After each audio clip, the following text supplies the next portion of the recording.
Good afternoon, everyone. My name is Elizabeth Espinosa, Executive Director of Communications for the Los Angeles County Sheriff's Department. We thank you so much for being here with us today.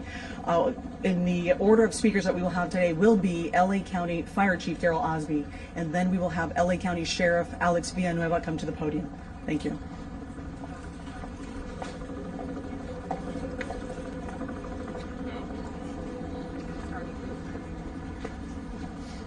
Let's go live with Chief Darryl Osby of the County Fire Department.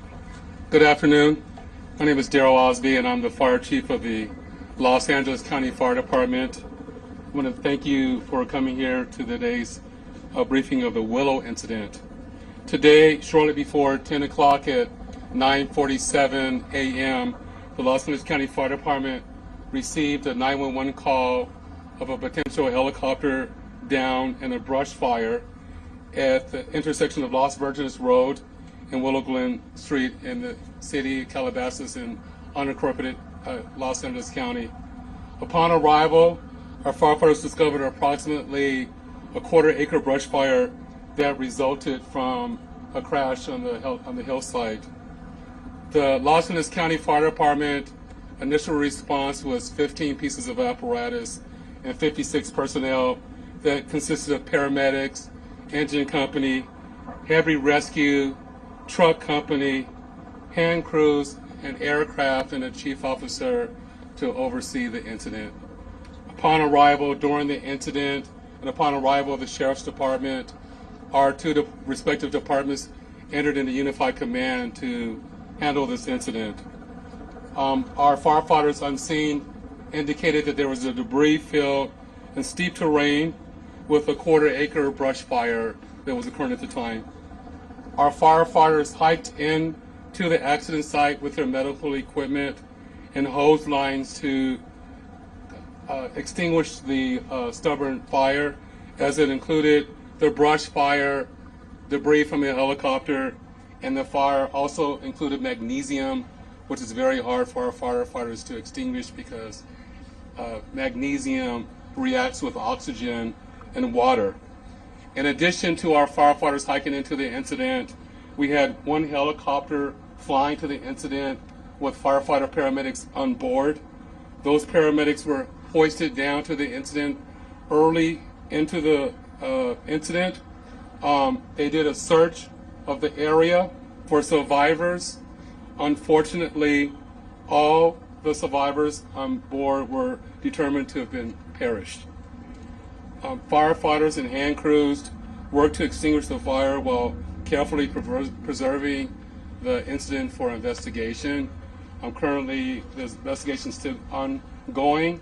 I would like to turn this over to my sheriff to continue the press briefing.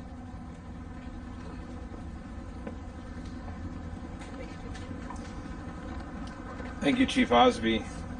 Personnel from Los Hills Sheriff's Station responded to the scene of the crash site and assisted the fire department, and we've established a containment area, and now our Aero Bureau has a handle on traffic or aircraft accidents. However, when there's a fatality, then it switches to the National Transportation Safety Bureau, the NTSB, and the Federal Aviation Administration, the FAA. The FAA is already on scene and assisting. We're waiting the arrival of the coroner's office to assist in the recovery of the remains. As the chief indicated, there were no survivors. We have a manifest that indicates that there was 9 people on board the aircraft, the pilot plus 8 individuals. There is wide speculation as to who the identities are. However, it is entirely inappropriate right now to identify anyone by name until the coroner has made the identification through their very deliberative process, and they've made notifications to next of kin. And it'd be extremely disrespectful to understand that your loved one was perished and you learn about it from TMZ. That is just wholly inappropriate, so we're not going to be going there. We're going to wait till the coroner does their job, and we're assisting the families of those who believe they've been impacted, and it's a tough process. And our hope goes out to all of the members that were on board, all the family of everyone who was on board this aircraft, and God bless their souls. So at this point in time, we have nothing that we can add until the coroner does their job, and we'll be making those notifications when we have the information and we know the next of kin have been notified, then we can release the information publicly, and you'll be notified in subsequent announcements. Sheriff, there's one thing you can confirm. Do we have a confirmation actually of 9 bodies there at the scene? That is our belief, yes. Thank you.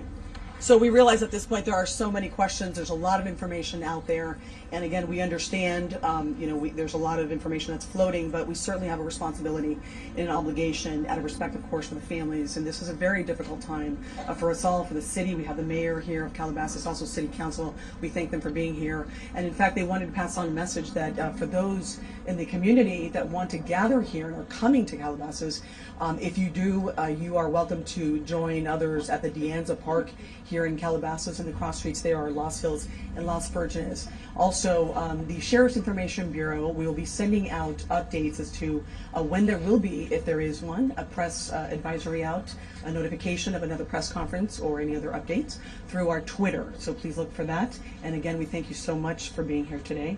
And again, thank you for your time. Elizabeth, Sheriff, we have more. Sheriff, just a question quickly on sealing off the area. We know the NTSB has to be there to do that thing. Is the public going to be able to get anywhere nearby, or is a stretch of Las Virgenes going to be shut down for an indeterminate period of time? It remains shut down for an indefinite period. How big of an area? Any idea? Still on site. Can you confirm there was heavy fog in the area?